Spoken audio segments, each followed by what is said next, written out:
ते मात्र मोडीत काढलं जाते, काय वाटतं? नाही, कधीच नाही मोडीत काढायचा. जर त्या आंदोलनाचा हेतू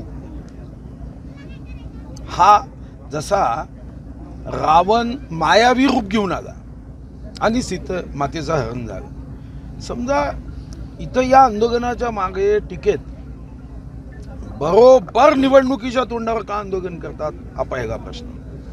नंबर दुसरा प्रश्न की त्या ठिकाणी आजपर्यंत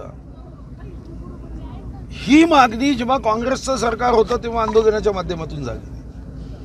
जेव्हा की मोदीजींनी शेतकऱ्याच्या हिताचे इतके निर्णय केले, पण तुमच्या पेनमध्ये एक थेंब शाई नव्हती अभिनंदन करायची.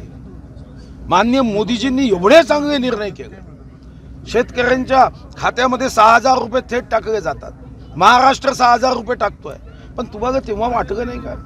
आज 80 कोटी लोकांना मोफत धान्य दिलं, तेव्हा तुम्हाला नाही वाटलं की एक वाक्य घेऊन पाठावं, मोदीजी धन्यवाद?